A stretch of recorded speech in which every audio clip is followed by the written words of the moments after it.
আল্লাহ রাসূল সাল্লাল্লাহু আলাইহি সাল্লাম মদিনাতে যে ছিলেন ওখানে যে শুধু মুসলমানরাই ছিল এমনটা নয়। ওই সোসাইটিতে খ্রিস্টান ছিল। কি ছিল? ইহুদি ছিল, পৌত্তলিক ছিল। তাদের সবাইকে নিয়ে বিষ্ণু ঈসা ইসলাম একটা চার্টার করেছেন। ইতিহাসে এটাকে বলে দ্য মদিনা চার্টার, মদিনা সনদ। শান্তিতে থাকার কিভাবে চুক্তি করতে হয়, চার্টার তৈরি করতে হয়, সনদ করতে হয়, গোটা বিশ্ববাসীকে চোখে আঙ্গুল দিয়ে শিখিয়ে গেছে মুহাম্মদ সাল্লাল্লাহু আলাইহি ওয়াসাল্লাম। শান্তির পয়গাম নিয়ে এসেছেন, সব সময় শান্তি প্রতিষ্ঠার চেষ্টা করতেন, হাঙ্গামা বাজাতেন না কোথাও। ইভেন যুদ্ধের ময়দানেও ক্ষয়ক্ষতি যাতে কম হয়, he use to try to minimize the destruction in war. যুদ্ধের ময়দানে ডিস্ট্রাকশন কিভাবে কমানো যায় চেষ্টা করতেন। আক্রমণ করবেন, কিন্তু আক্রমণ করার আগে সৈন্যবাহিনীকে বলতেন, খবরদার এই খ্রিস্টানদের, এই ইহুদিদের শিশু বাচ্চাদেরকে মেরো না, তোমরা নাঙ্গা তলোয়ার পেয়ে নারীদেরকে কচুকাটা করো না, বৃদ্ধাদেরকে মেরো না, বৃদ্ধদেরকে মেরো না, ওই ধর্মের পাদ্রীদেরকে পেলে মেরো না।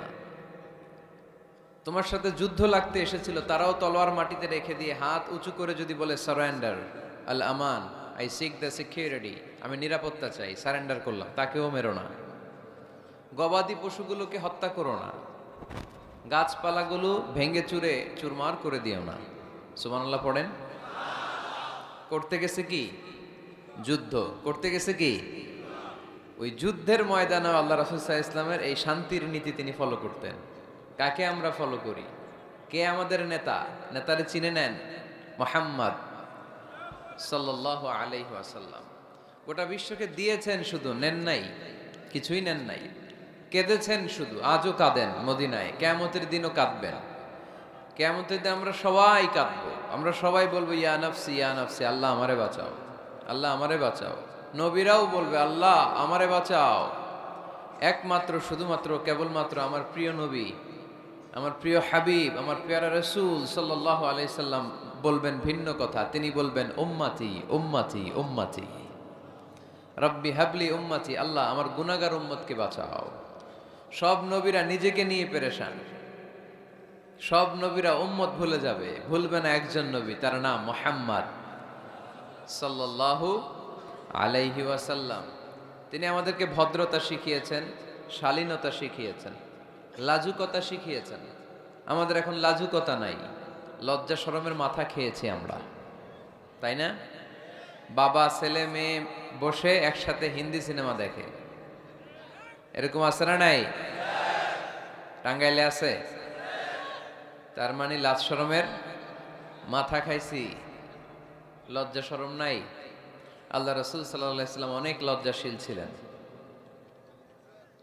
হালিমাতুস সাদিয়া, আল্লাহ রাসূল সাল্লাল্লাহু আলাইহি ওয়াসাল্লামের দুধ মা বর্ণনা করেন যে আমি মক্কা থেকে এই কোরাইশি মুহাম্মদ শিশুটাকে নিয়ে আসলাম, 5 বছর রাখলাম, 2 বছর দুধ খাওয়ালাম, কিন্তু কখনো এই কোরাইশি ছেলেটাকে কাঁদতে দেখি নাই।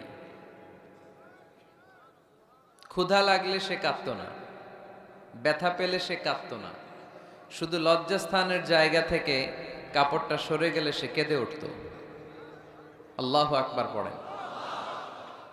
ক্ষুধা লাগলেও কাঁদে না, ব্যথা পেলেও তিনি কাঁদতেন না, শুধু লজ্জাস্থানের জায়গা থেকে কাপড়টা সরে গেলে কেঁদে দিতেন। আল্লাহ তাআলা আমাদেরকে সালাত দিয়েছিলেন 50 ওয়াক্ত। কয় ওয়াক্ত? এখন পড়ি কয় ওয়াক্ত? তো 50 ওয়াক্ত মেরাজের রাতে নামাজ নিয়ে যখন নামতেছেন, মুসা আলাইহিস সালাম বললেন আল্লাহ আপনাকে কি দিলেন গিফট? আল্লাহ নবী সাল্লাল্লাহু আলাইহি ওয়াসাল্লাম বললেন আমাকে গিফট হিসেবে দিয়েছে 50 ওয়াক্ত নামাজ। কয় ওয়াক্ত? 50 ওয়াক্ত। মুসা আলাইহিস সালাম বলে সর্বনাশ, বলেন কি 50 ওয়াক্ত পড়বে না? আমি তো আপনার আগে দুনিয়াতে নবী হিসেবে এসেছিলাম, আমার ফিল্ড ওয়ার্কের এক্সপেরিয়েন্স আছে, উম্মত চড়াইয়া খাইছি তো আমি জানি পড়বে না। আপনি যে দেখেন কমায় আনা যায় কিনা। পড়ি নাকি আমরা? 5 ওয়াক্ত তো পড়ি না, ঠিক কিনা? তো গেলেন যে বললেন আল্লাহ, মুসা আলাইহিস সালাম তো বলে যে পড়বে না আমার উম্মত, কমায় দেন না।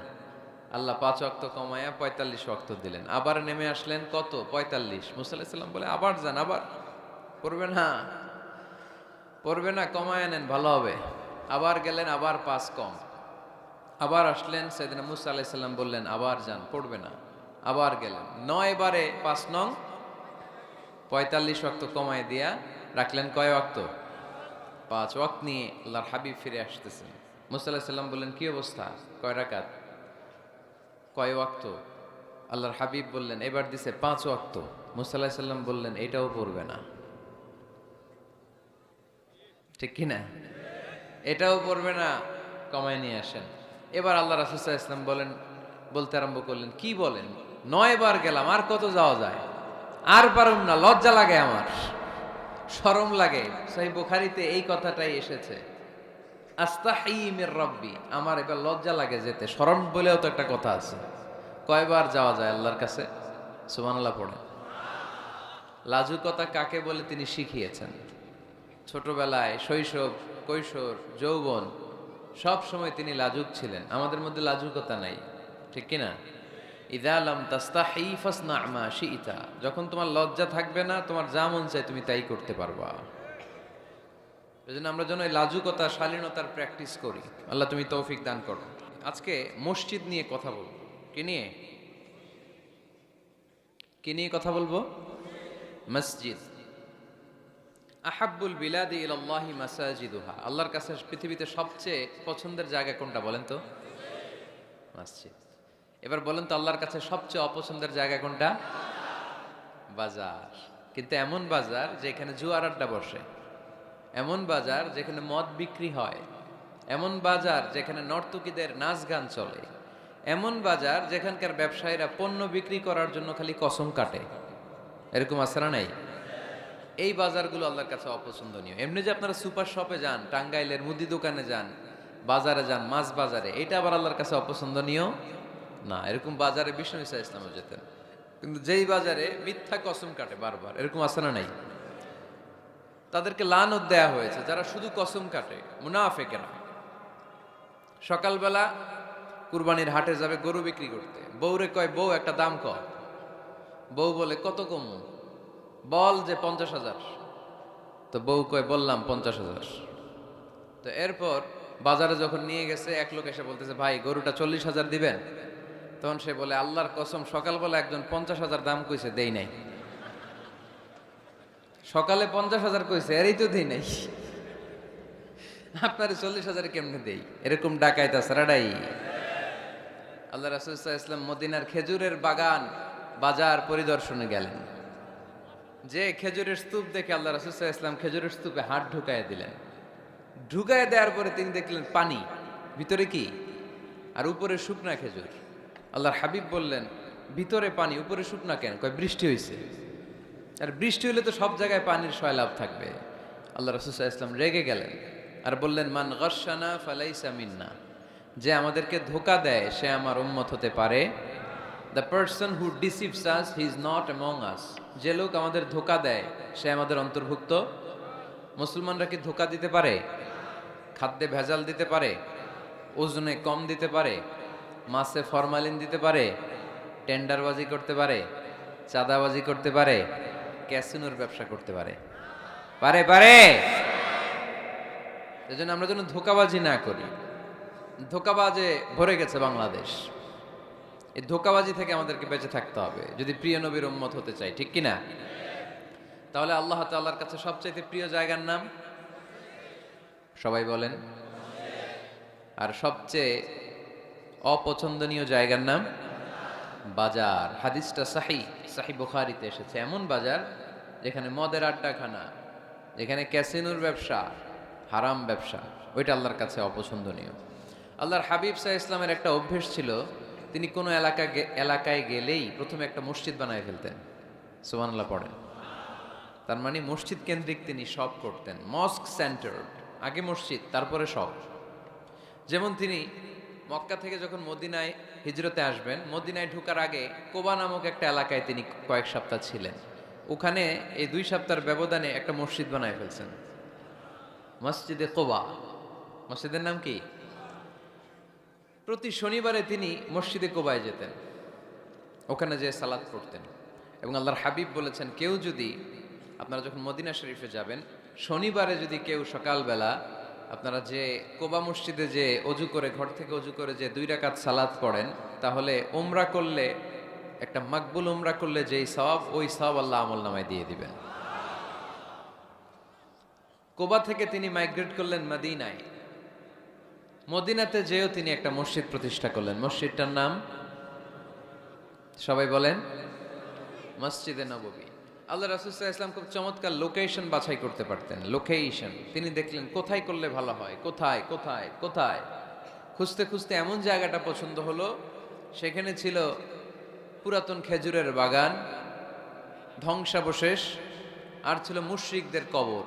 আল্লাহর হাবিব বললেন, মুশরিকদের কবরগুলোরে হাড্ডি আর কঙ্কাল সহ উঠায় ফেলো, উঠায় আরেক জায়গায় দাফন করো। সুবহানাল্লাহ পড়েন।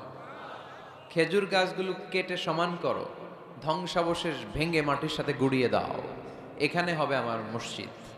স্থাপিত হলো মসজিদে নববী। সুবহানাল্লাহ পড়েন। এখানেই 10 বছর বিষ্ণু ইসা ইসলাম ইমাম ছিলেন, খতিব ছিলেন। এজন্য যারা ইমাম, যারা খতিব, তাদের অনেক দায়িত্ব। তারা বিষ্ণু ইসা ইসলামের রেখে যাওয়া দায়িত্ব পালন করছে। আল্লাহর হাবিবের যে চাকরি ছিল, ইমাম সাহেবদের একই চাকরি। আল্লাহর হাবিবের যে দায়িত্ব ছিল, ইমাম সাহেবদের একই দায়িত্ব, কিন্তু তাদের বেতনটা বড্ড কম এদেশে, তাই না? আহা, সামান্য কিছু বেতন দিয়ে ইমাম মুয়াজ্জিনদেরকে আমরা রাখি, এটা ঠিক না। এজন্য টাঙ্গাইলবাসীদেরকে আমি প্রথম যে মেসেজটা দিতে চাই, ইমাম মুয়াজ্জিন আর খাদেমদের বেতন বাড়ায় দেন। আপনার বেতন বাড়ায় দিবে কে? সভাপতি সাহেব, সেক্রেটারি সাহেব, ক্যাশিয়ার সাহেব, বেতন বাড়ান, ওনাদের বেতন বাড়ায় দেন। আপনাদের জীবনে বরকত দিবে কে? ইমাম মানি নেতা। ইমাম মানি কি? নেতার সাথে যদি আমরা খারাপ আচরণ করি, এটা আমাদের জাতির জন্য কখনোই কোনোভাবে কল্যাণকর হতে পারে না। আল্লাহর হাবিব সাল্লাল্লাহু আলাইহি ওয়াসাল্লাম নিজ হাতে মসজিদ তৈরি করলেন। আমাদের মতো টাইলস আর এয়ার কন্ডিশনের মসজিদ, মসজিদে নববী না, এরকম ছিল না। বালুর ফ্লোর। কিসের ফ্লোর? ছাদ ছিল খেজুর পাতার ছাউনি।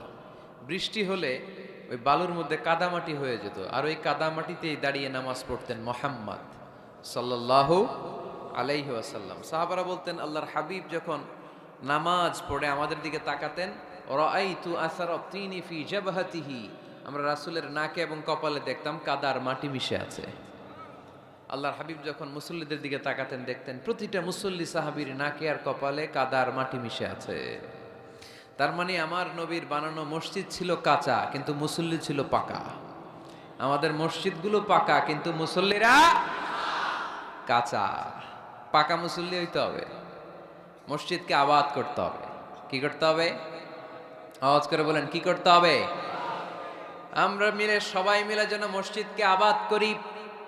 আমরা যেন মসজিদ নির্মাণ করি, সবাই যেন মসজিদ আবাদে অংশগ্রহণ করে। এজন্য আল্লাহ বললেন, ইন্নামা ইয়া'মুরু মাসাজিদাল্লাহি মান আমানা বিল্লাহি ওয়াল ইয়াউমিল আখির ওয়া আকামাস সালাতা ওয়া আতাজ যাকাতা ওয়া লাম ইয়াখশা ইল্লাল্লাহ فعسى أولئك أن يكونوا من المهتدين। সুবহানাল্লাহ পড়ে। নিশ্চয়ই মসজিদ আবাদ করে তারা যারা আল্লাহ বিশ্বাস করে, আখিরাতে বিশ্বাস করে, সালাত কায়েম করে, যাকাত আদায় করে, আল্লাহ ছাড়া কাউরে ভয় পায় না। এই 5টা কাজ যারা দুনিয়ার বুকে করে, তারাই হলো আল্লাহর জমিনে মসজিদের আবাদকারী। ঠিক কি না? ফাআসা উলাইকা ইয়াকুনু মিনাল মুহতাদিন। আশা করা যায় এরাই হলো হেদায়েত প্রাপ্তদের অন্তর্ভুক্ত। সুবহানাল্লাহ পড়ে। এদের কাছে আল্লাহর হেদায়েত আছে।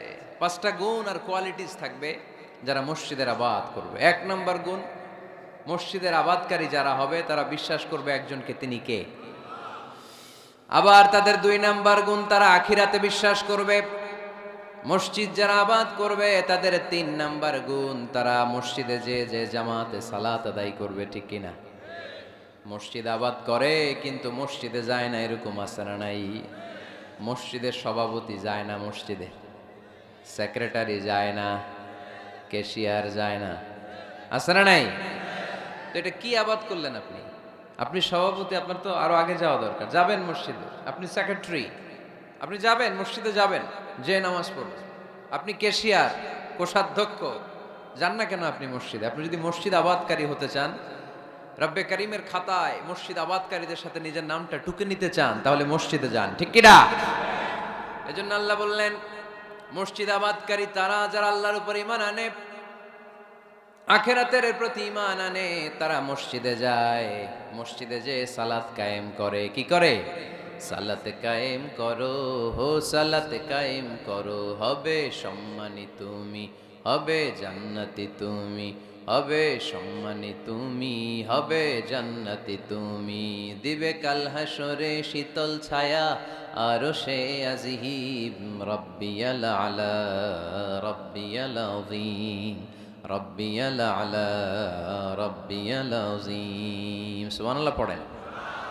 আউয়ালু মা ইউহাসাবু বিহিল আবদু ইয়াউমাল কিয়ামাতি আস-সালাহ। কিয়ামতের দিন সর্বপ্রথম যে জিনিসটার হিসাব আল্লাহ নেবেন সেটা কি? সালাত। কুরবানির গোশতের সাথে যেটা খায়, তাই না? সালাত মানে নামাজ। এই নামাজের হিসেবটা সর্বপ্রথম আমাদের কাছ থেকে চাইবে কে? আপনার আমলনামার এই হিসেব যদি আপনার জন্য কিয়ামতের দিন সহজ হয়ে যায়, পুরো আমলনামাটারে সহজ করে দিবে কে? আর এই সালাতের হিসাবে যদি গন্ডগোল লাগে, সব গন্ডগোল লাগায় দিবে কে? এজন্য আল্লাহ বললেন, মসজিদের আবাদকারী তারা যারা আমার উপরে বিশ্বাস রাখে, আখিরাতে বিশ্বাস রাখে, সালাত কায়েম করে, যাকাত আদায় করে, আল্লাহ ছাড়া কাউকে তারা ভয় পায় না। ওয়ালাম ইয়াখশা ইল্লাল্লাহ, আল্লাহ ছাড়া কাউকে তারা ভয় পায় না। তাদের হৃদয়ে ভয় থাকে একজনের, তিনি কে? ফাআসা উলাইকা আইয়াকুনু মিনাল মুহতাদিন, আশা করা যায় তারাই হেদায়েত প্রাপ্তদের অন্তর্ভুক্ত, ঠিক কি না? কথাটা কার? এখন আমরা মসজিদের আবাদকারী হতে চাই কি চাই না? এই 4-5 জন চান? সবাই মসজিদের আবাদকারী হতে চাই কি চাই না? তাহলে এই 5টা কাজ করতে হবে। আল্লাহর উপর বিশ্বাস, আখিরাতে বিশ্বাস, মসজিদে যে সালাত আদায়, যাকাত আদায়, আর হৃদয়ে আল্লাহর ভয় ছাড়া আর কারো কোনো ভয় থাকতে পারবে না। সাউন্ড নাই ওইখানে? মাইকম্যান কই? কি নাম তোমার মাইকের দেখি? সুরেলা। নাই কোনো সুর তোমার মাইকে, নাম দিয়েছে সুরেলা। মতিঝিলে মতি নাই, আছে শুধু জিল। সোনার গায়ে সোনা নাই, আছে শুধু বিল। তোমার মাইকে সুর নাই, নাম দিছে সুরেলা। সুর দাও, এদিকে একটু সুর দিয়ে দাও,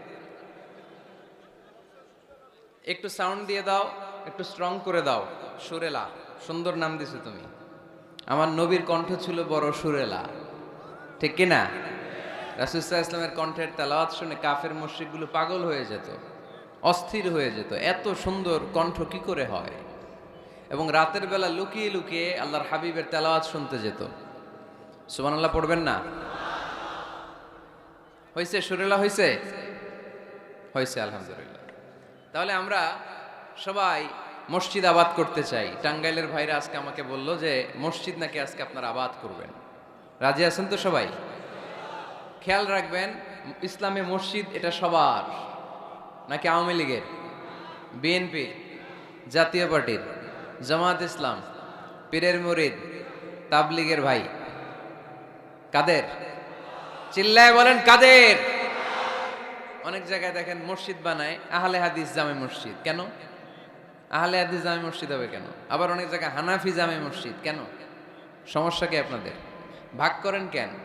আল্লাহ রাসূল আসছে মিলাইতে, আমরা খালি কোপায়া কোপায়া ভাগ করে দেই। না, ভাগ করবেন না, সবাইরে সব মসজিদে ঢুকতে দিবেন। আহলে হাদিসের ভাইরা হানাফি ভাইদের সাথে মসজিদে সালাত পড়বে। হানাফি মাযহাব যারা মানে তারা আহলে হাদিসের ভাইদের সাথে সালাত আদায় করবে। ঠেলাঠেলি আছে? কাবা ঘরের সামনে কেউ এইভাবে বুকে বাঁধে, আল্লাহু আকবার, এইভাবে দেখছেন না? কেউ এইভাবে, আবার হানাফিরা এইভাবে। মালিকিদের কিছু লোক আছে এরা বাঁধেই না, এমনি ছেড়ে রাখছে। কি করবি কর, বাঁধনো না এইভাবে। হ্যাঁ, করে কিছু করারও নাই, এরা ছেড়ে দিয়ে নামাজ পড়ে। তো আল্লাহর ঘর এখানে, প্রতিটা নবীর পদ ধুলি লেগেছে যেই মক্কায়, প্রিয় হাবিবের শ্বাস প্রশ্বাস এখনো মিশে আছে এই কাবা ঘরে। আল্লাহর ঘর কাবা বাইতুল্লাহ, ওখানে দাঁড়িয়ে কেউ এখানে, কেউ এখানে, কেউ এখানে, কেউ বাদেই না, কেউ আমিন জোরে, কেউ আসতে। কোনো ঠেলাঠেলি আছে? তো বাংলাদেশের ঠেলাঠেলিটা আনলো কে? কেন এই ঠেলাঠেলিটা করেন? কথা কি বুঝেন? ঠেলাঠেলির দিন শেষ, ঐক্য গড়ার বাংলাদেশ। চিল্লায় বলো ঠিক কিনা? আমরা ঐক্য চাই। অনেক ভুল বুঝানো হয়েছে আমাদেরকে, অনেক ন্যারো মাইন্ডেড বানিয়ে রাখা হয়েছে। সংকীর্ণতার দিন শেষ, পরিবর্তন হতে শুরু করেছে। মানুষ এখন অনেক চালাক। জনগণের ধোকা দেওয়া, তাওহীদপন্থী মুসলমানদের গোজামিল দিয়ে বুঝ দেওয়ার দিন শেষ। জোরে বলেন ঠিক কিনা? যেটা বলবেন কোরআন সুন্নাহর আলোকে বলবেন। ইসলাম এসেছে মিলানোর জন্য, তা আপনি পিস পিস করেন কেন? আল্লাহ আপনার পিস পিস করে ফেলবে। সবাই ভাই ভাই, মসজিদ সবার। ৬০ জন খ্রিস্টান পাদ্রী নাজরান থেকে এসেছে আল্লাহর হাবিবের সাথে দেখা করতে। জায়গা নাই, কই বসতে দিবে? কোনো জায়গা না পেয়ে ৬০ জন খ্রিস্টানের জন্য আল্লাহর হাবিব সাল্লাল্লাহু আলাইহি ওয়াসাল্লাম মসজিদে নববীর দরজা খুলে দিয়ে খ্রিস্টানদেরকে মসজিদে ঢুকতে দিয়েছেন। মসজিদে নববীতে খ্রিস্টান ঢুকতে পারে, আর আমাদের আহলে হাদিস মসজিদে হানাফি ভাইরা ঢুকতে পারে না। হানাফি ভাইদের মসজিদে আহলে হাদিসের ভাইরা ঢুকতে পারে না। এটা আপনি পেয়েছেন কোথায়? কেন করেন এগুলো? বাদ দিয়ে দেন। আমরা সবাই এক। চিল্লায় বলেন ঠিক কিনা? আপনারা কি ঐক্য চান নাকি কিলাকিলি করবেন? আমরা কিলাকিলি চাই, বিভেদ চাই, হিংসা চাই, আর কোন ঝগড়া মারামারি চাই? আমরা চাই ঐক্য। চিল্লায় বলেন কি চাই? আল্লাহ তুমি ঐক্য প্রতিষ্ঠার তৌফিক আমাদেরকে দান করো। আরো জোরে বলি আমিন। এজন্য আল্লাহ বললেন ইন্নামা ইয়ামুরু মাসাজিদাল্লাহ, যারা আল্লাহ বিশ্বাসী, নামাজ পড়ে, যাকাত দেয়, আল্লাহরে ভয় করে, তারাই মসজিদের আবাদ করে। উমরানুল মাসাজিদ, কেমন করে মসজিদের আবাদ করবেন? ১ নাম্বার, মসজিদ নির্মাণের মাধ্যমে মসজিদের আবাদ হয়। ঠিক কিনা? আল্লাহর হাবিব বললেন মান বানা লিল্লাহি বাইতান মিন মালিহি বানাল্লাহু লাহু বাইতান ফিল জান্নাহ। নিজের অর্থ ব্যয় করে যে দুনিয়ার বুকে মসজিদ বানায়া দেয়, আল্লাহ তার জন্য জান্নাতে ঘর বানায়া দেয়। ইন্না মিম্মা ইয়ালহাকু আল মুমিনু মিন হাসানাতিহি বা'দা মাউতিহি, মৃত্যুর পরে কোনো মানুষ যে সওয়াবগুলো অটোমেটিক সব সময় ধারাবাহিকভাবে পেতে থাকে, তার মধ্যে একটা হচ্ছে দুনিয়াতে সে যদি কোনো মসজিদ বানিয়ে যায়, তার পার্সেন্টেজ সওয়াব যতদিন এই পৃথিবী থাকবে ততদিন আপনার আমল নামায় ওই সওয়াবের পার্সেন্টেজ পাঠিয়ে দিবে কে? তার মানে মসজিদ আবাদের ১ নাম্বার পদ্ধতি মসজিদ বানানো। মসজিদ আবাদের ২ নাম্বার পদ্ধতি বারবার মসজিদে যাওয়া, মসজিদে যে জামাতে সালাত আদায় করা। মসজিদের সাথে সম্পর্কের দরকার আছে না নাই? মসজিদে যে জামাতে সালাত আদায় করা। সালাতুল জামাআ তাফদুলু সালাতাল ফাযি বি২৭ দারাজা। একা নামাজ পড়লে যেই সওয়াব, মসজিদে যে জামাতে পড়লে ২৭ গুণ সওয়াব হয়ে যায়। এজন্য জামাতে সালাত পড়বেন তো। তার মানে ১ নম্বরে পেলাম মসজিদ বানানো, ২ নম্বরে পেলাম মসজিদে যে জামাতে নামাজ পড়া, ৩ নম্বরে মসজিদের সাথে হৃদয়টারে ঝুলিয়ে রাখা। মসজিদের সাথে হৃদয়টা ঝুলে থাকবে। ৭ শ্রেণীর ব্যক্তিকে আল্লাহ তাআলা কিয়ামতের দিন আরশের নিচে ছায়া দিবে। এর মধ্যে ১ শ্রেণীর ব্যক্তি ওই ব্যক্তি যে ব্যক্তির হৃদয়টা সবসময় মসজিদের সাথে ঝুলে থাকে, লেগে থাকে। জোহরের নামাজ পড়ে খালি টেনশন, কিরে আসরের সময় কখন হবে। আসর পরে চিন্তা করে মাগরিবে আমি কই থাকবো, তখন মসজিদ থাকবে কই, নামাজটা হবে কিনা। মাগরিব পড়ার পরে একটাই চিন্তা, ঘুমের আগে এশাটা যেন ঠিক মতো হয়। ঠিক কিনা? এরকম মুসল্লি আছে না নাই? আল্লাহর হাবিব বললেন যারা সব সময় হৃদয়টারে মসজিদের সাথে এইভাবে লাগিয়ে রাখে, আরশের নিচে তাদেরকে সেদিন ছায়া দিবে কে? আল্লাহর আরশের ছায়া ছাড়া ওই দিন আর কোনো ছায়া থাকবে নাকি? আকাশের সূর্য মাথার কাছে নেমে আসবে, জমিনটারে তামার জমিন বানিয়ে দেওয়া হবে। জিহ্বাটা তৃষ্ণার চোটে বের হয়ে নাভি পর্যন্ত কুকুরের মতো ঝুলতে থাকবে। মানুষগুলো চিৎকার মারবে, কোনো ছায়া নাই আরশের ছায়া ছাড়া। ওই আরশের ছায়ার নিচে ওই ব্যক্তিকে আল্লাহ ছায়া দিবেন যার হৃদয়টা মসজিদের সাথে লেগে থাকে, সবসময় মসজিদের সাথে মনটা পড়ে থাকে। এরকম আছে না নাই? মসজিদে বারবার যেতে চায়। মসজিদে যাওয়ার জন্য যতগুলো কদম ফেলবেন, প্রতিটা কদমে আপনার মর্যাদা ১ স্ট্যাটাস ১ তলা বাড়ায় দেয় কে? গুনাহগুলো মাফ করে দেয় কে? আবার মসজিদে যদি কোনো দিনই হালাকায় বসেন, আল্লাহর রহমত চারদিক থেকে আপনারে বেষ্টন করে ফেলে। আল্লাহর ফেরেশতারা আপনাদের জন্য দোয়া করতে থাকে। তাহলে মসজিদ আবাদের ১ নাম্বার নমুনা হলো মসজিদ বানানো। মসজিদকে আবাদ করার ২ নাম্বার নমুনা হলো মসজিদে জামাতের সাথে সালাত আদায় করা। মসজিদ আবাদের ৩ নাম্বার নমুনা হলো হৃদয়টা মসজিদের সাথে ঝুলিয়ে রাখা। মসজিদ আমাদের 4 নাম্বার নমুনা হলো নিজ হাতে মসজিদকে পরিষ্কার পরিচ্ছন্ন রাখা। মসজিদ ঝাড়ু দিচ্ছেন কে কে দেখি হাত তোলেন। প্রত্যেক দিন দেন? আলহামদুলিল্লাহ, আলহামদুলিল্লাহ। এটা সাইয়েদনা ইব্রাহিম আলাইহিস সালাম আর ইসমাঈল আলাইহিস সালামের ডিউটি ছিল। ডিউটিটা দিছিল কে? চিল্লায় বলেন কে? আল্লাহ বললেন তাহহিরা বাইতিয়া লিত-তাইফিনা ওয়াল আকিফিনা ওয়ার রুকআইস সুজুদ। মসজিদেরি ঝাড়ু বারদার ও কামারে হাত শোনো আমার মুনাজাত। পড়েন, শোনো শোনো ইয়া ইলাহি আমার মুনাজাত, শোনো আমার মুনাজাত। পড়েন আমিন। খাদেম ঝাড়ু দিল কিনা? মসজিদের ফ্লোর মুছলো কিনা? মুয়াজ্জিন হুজুর মসজিদ ঝাড়ু দিল কিনা? মসজিদে বালু আছে কিনা? সবাই যে চেক করে। দায়িত্ব কি শুধু খাদেমের আর মুয়াজ্জিনের কাঁধের উপরে নাকি আমাদের কাঁধেও মসজিদ পরিচ্ছন্ন রাখার দায়িত্ব আছে না? দুইজন নবীকে আল্লাহ বললেন, সাইয়েদনা ইব্রাহিম যাকে উপাধি দিয়েছেন আল্লাহ খালিল, আমার মসজিদ পরিষ্কার করো, বাপ বেটা মিলে ঝাড়ু দাও। সাইয়েদনা ইসমাইল ইব্রাহিম মসজিদ ঝাড়ু দিতে পারলে আপনি কোন লাট সাহেব হয়েছে? কি হয়ে গিয়েছেন আপনি? মনে জ্বালা যন্ত্রণা, ঘরে মারামারি, শান্তি নাই, মসজিদে চলে যান, মসজিদ মুছে দেন, একটু ঝাড়ু দিয়ে দেন, আপনার ঘরের সব অশান্তিরে শান্তি বানায় দিবে কে? মনের জ্বালা যন্ত্রণা দূর করে দিবে কে? এই জন্য হৃদয়ে যদি কষ্ট থাকে, জ্বালা যন্ত্রণা থাকে, অসুখ থাকে, অশান্তি থাকে, মসজিদে যান, মসজিদটা ঝাড়ু দেন, এতিমের মাথায় হাত বুলায় দেন, হৃদয়টারে প্রশান্ত করে দিবে কে? তাহলে এই কাজগুলো করার মাধ্যমে আমরা মসজিদ আবাদ করব। রাজি আছেন? আপনাদের টাঙ্গাইল জেলায় সবচেয়ে বড় মসজিদ কোনটা?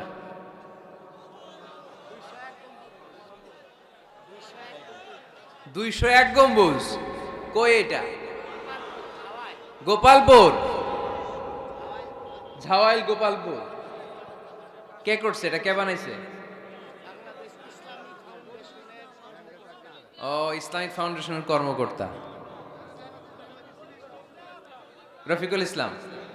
কি করে? বেঁচে আছে? আজকের এই মাহফিলের পক্ষ থেকে ওনাকে জানাই সশ্রদ্ধ সালাম। যাব ইনশাআল্লাহ। তো এরকম ভালো ভালো মসজিদ, সুন্দর মসজিদ বাংলাদেশে হোক, আমরা চাই না? সবাই চান? তো চাই, আওয়াজটা এতটুকু। এরকম সুন্দর মসজিদ এদেশে আরো নির্মিত হোক, চাই কি চাই না? মসজিদে আমরা যাব, মসজিদে আমরা আবাদ করব। মসজিদ নিয়ে আজকে অনেক কথা আছে, কেউ উঠবেন না। মজার কথাগুলো শেষে রেখে দিছি, যারা উঠবেন এদের মিস। উঠবেন না, বসেন। মসজিদে যে আমরা যাব, কিছু আদব মেনটেন করে যেতে হবে, ঠিক কিনা? ওযু ছাড়া ঢোকা যাবে? ওযু নিয়ে ঢোকার দরকার আছে না নাই? আবার আল্লাহ বললেন, ইয়া বানি আদম খুযু যিনাতাকুম ইনদা কুল্লি মাসজিদ। ও বনি আদম, মসজিদে যখন নামাজ পড়তে যাও সবচেয়ে ভালো কাপড়গুলো গায়ে দিয়ে যাও। আদেশটা কার? কিন্তু আমরা যখন মসজিদে ঢুকি সবচেয়ে ছিঁড়া পাড়াটা পয়রা ঢুকি, আছে না নাই? পুরান দুরান ছিঁড়া পাড়া যেটা আর চলে না ওইটা গায়ে দেয়া যায়। আর বিয়ের অনুষ্ঠানে সুন্নাতে খাতনা, পহেলা বৈশাখ, এসো হে বৈশাখ তোমারে আদর করি, 31st নাইটে যখন প্রোগ্রামে যাই, বিশ্ব ভালোবাসা দিবসে যখন ভালোবাসা করতে যাই, তখন সুন্দর সুন্দর পাঞ্জাবি আছে না নাই? তখন নতুন জামা। বিশ্ব ভালোবাসা দিবস আসতেছে, ওইটা কি দিবস? বেহায়া দিবস। আহা, আমার কিশোরগঞ্জে মাহফিল ছিল গত বছরে ভালোবাসা দিবসের দিন। দেখি সবগুলার হাতে গোলাপ ফুল। গোলাপ ফুল শেষ, পুরো কিশোরগঞ্জের সব গোলাপ ফুল শেষ। ফুলের দোকানে যাই দেখলাম কিচ্ছু নাই, কয় হুজুর গত রাতেই শেষ। বিশ্ব বেহায়া দিবস, এগুলোর সাথে আমাদের কোনো সম্পর্ক নাই। আমাদের সবচেয়ে ভালো জামাটা আমরা মসজিদে পরে যাব। আমরা দুনিয়ার কাউরে দেখাতে চাই না, আমরা যা করি দেখাতে চাই একজনকে, তিনি কে? তাহলে মসজিদের প্রথম আদব, ওযু করে ঢুকবো, 2 নাম্বার আদব, সব চাইতে ভালো জামাটা গায়ে দিয়ে মসজিদে ঢুকবো। 3 নাম্বার, ঢোকার সময় বাম পা দিয়ে ঢুকবো। কোন পা?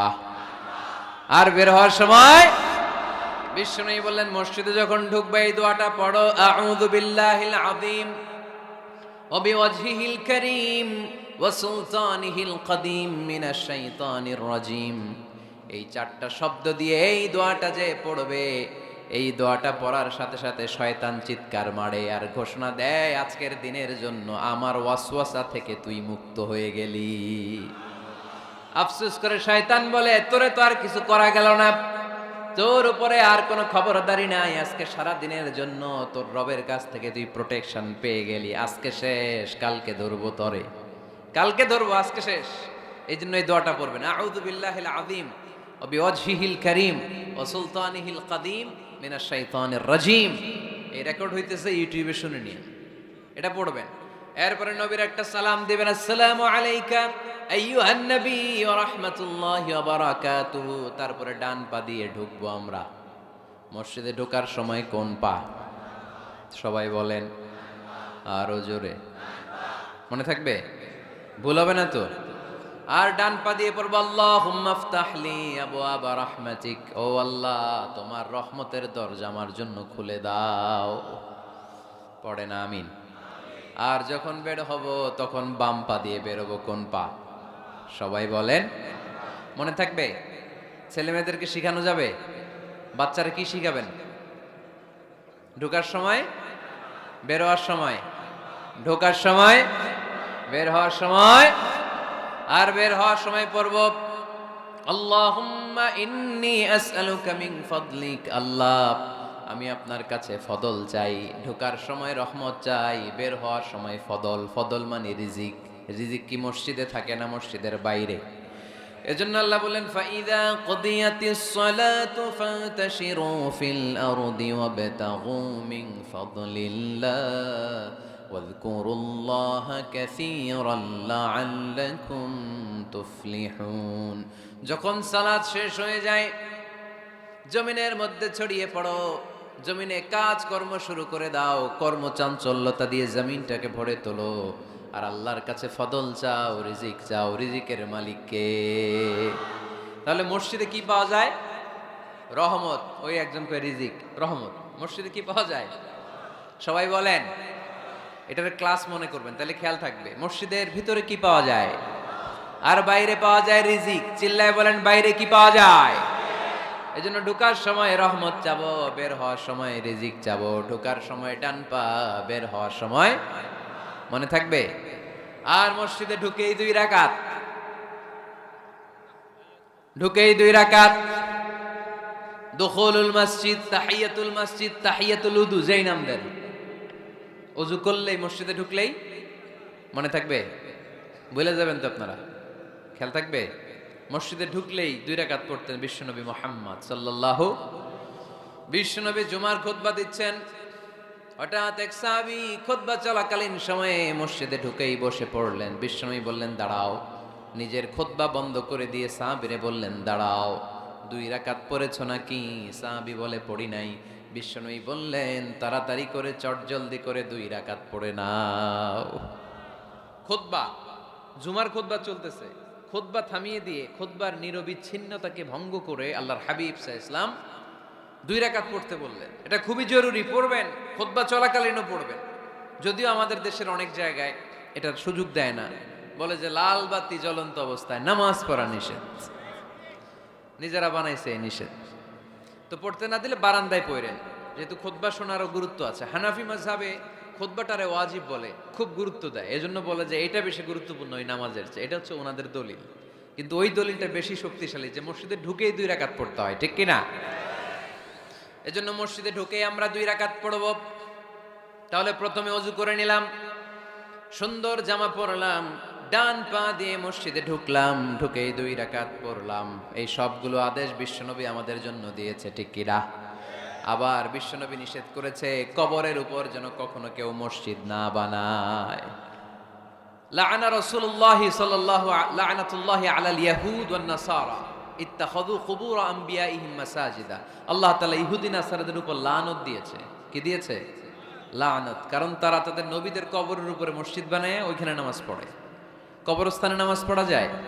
কবরের উপরে নামাজ পড়া যায়? বাংলাদেশে আছে না নাই?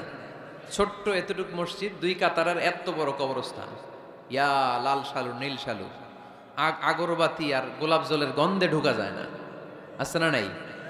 ওখানে যে আগরবাতি জ্বালায় দেয়, গোলাপ জল ঢেলে দেয়, আছে না নাই? কবরস্থানে বা মাজারে কেন মোমবাতি দেয় মানুষ আমি জানি না। যিনি কবরে শুয়ে আছেন ওনার কাছে কি আলো যায়? মোমবাতির আলো। তো ওনারে দিছেন কেন? এটা তো যে সমস্ত ঘরে এখনো ইলেকট্রিসিটি পৌঁছে নাই, বাচ্চারা পড়াশোনা করতে পারে না, এদের ঘরেই না আপনি মোমবাতি দিবেন? তাহলে আপনার বাবার কবরটারে আলো দিয়ে ভরে দিবে কে? মাজারে যে অনেকে টাকা দেয়, মানত করে, মাজারে টাকা দেয়া যায় না, মানত করা যায় না, মানত করতে হয় একজনের নামে। চিল্লায় বলেন তিনি কে? খবরদার, এগুলো থেকে সাবধানে থাকতে হবে। মাজার জিয়ারত করা সুন্নাহ, কবর দেখলেই সালাম দেয়া সুন্নাহ, জিয়ারত করা সুন্নাহ। এর জন্য দোয়া চাইবেন, নিজের জন্য আল্লাহর কাছে দোয়া চাইবেন, এর জন্য দোয়া করবেন, নিজের জন্য দোয়া করবেন। কিন্তু মাজারে পড়ে থাকা লোকটার কাছে কিছু চাওয়া যায়? আল মাইয়িতু ফিল কবর কাল গরীকি ফিল বাহর। সাঁতার না জানা ব্যক্তি সাগরে পড়লে যেরকম অসহায়, কবরে শুয়ে থাকা ব্যক্তিটা তার চেয়েও বেশি অসহায়। সে আপনার জন্য কি করবে? আপনি তার জন্য দোয়া করলে সে কিছু পাবে। সে আপনার কিছু করায় দিতে পারবে? করতে পারে একজন, তিনি কে? চিল্লায় বলতে হবে তিনি কে? কেউ ফিরে না খালি হাতে, আল্লাহরে তোর দরবারেতে। ঠিক কি না? পড়েন সবাই, কেউ ফিরে না খালি হাতে, আল্লাহরে তোর দরবারেতে। এজন্য কবর কেন্দ্রিক কোনো মসজিদ নাই। আগে মসজিদ, পরে হবে কবর। যেমন বিশ্বনবী আগে তৈরি করেছেন মসজিদে নববী, তার পাশে হয়েছে বিশ্বনবীর কবর, তার বাম দিকে হয়েছে বাকিউল গারকাদ, বাকি কবরস্থান মাকবারাতুল বাকি, যেখানে বিশ্বনবীর স্ত্রীরা শুয়ে আছেন, সাহাবারা শুয়ে আছেন রাদিয়াল্লাহু তাআলা আনহুম ওয়া আনহুন্না। তাহলে আগে হবে মসজিদ, তারপরে কবর। কবর কেন্দ্রিক কোনো মসজিদ বানানো যাবে? মনে থাকবে এটা। টাঙ্গাইল এরকম আছে যে আগে কোনো আল্লাহর ওলির কবর ছিল, এর উপরে বিশাল মসজিদ বানাই থইছে, আছে? নাই। আলহামদুলিল্লাহ, খুব ভালো। কবর কেন্দ্রিক মসজিদ বানাবেন না, মসজিদ আর কবরস্থানে গ্যাপ রাখবেন, তা না হলে ভেজাল হওয়ার সম্ভাবনা আছে না নাই? এরপরে বিশ্বনবী মসজিদকে ক্লিন রাখতে বলেছেন। আমারা রাসূলুল্লাহ সাল্লাল্লাহু আলাইহি ওয়াসাল্লাম বিবিনাইল মসজিদি ফিদ দুয়ার ওয়া আন তুনাযযাফা ওয়া তুতায়্যাবা। আল্লাহর হাবিব বলেছেন, এলাকায় এলাকায় তোমরা মসজিদ বানাও, মসজিদগুলোরে পরিষ্কার রাখো, আতর আর সুগন্ধি দিয়ে তোমরা পারফিউম করে দাও। মসজিদটারে সুগন্ধযুক্ত করে রাখবেন, পারফিউম করে রাখবেন। আরব দেশে মসজিদে বাখুর জ্বালিয়ে দেয়, উদ জ্বালিয়ে দেয়, মসজিদে ঢুকলেই কলিজাটা ঠান্ডা হয়ে যায়, নামাজ পড়তে মনে চায়, কোনো দুর্গন্ধ নাই। এজন্য মসজিদ পরিচ্ছন্ন রাখার দরকার আছে না নাই? এরপরে বিষ্ণু ইসলাম বললেন, মসজিদের সর্বশেষ আদব হলো তোমরা যখন মসজিদ বানাবা, খবরদার মসজিদকে অতিমাত্রায় ডিজাইন করা যাবে না। অতিমাত্রায় ডিজাইন করা যাবে না।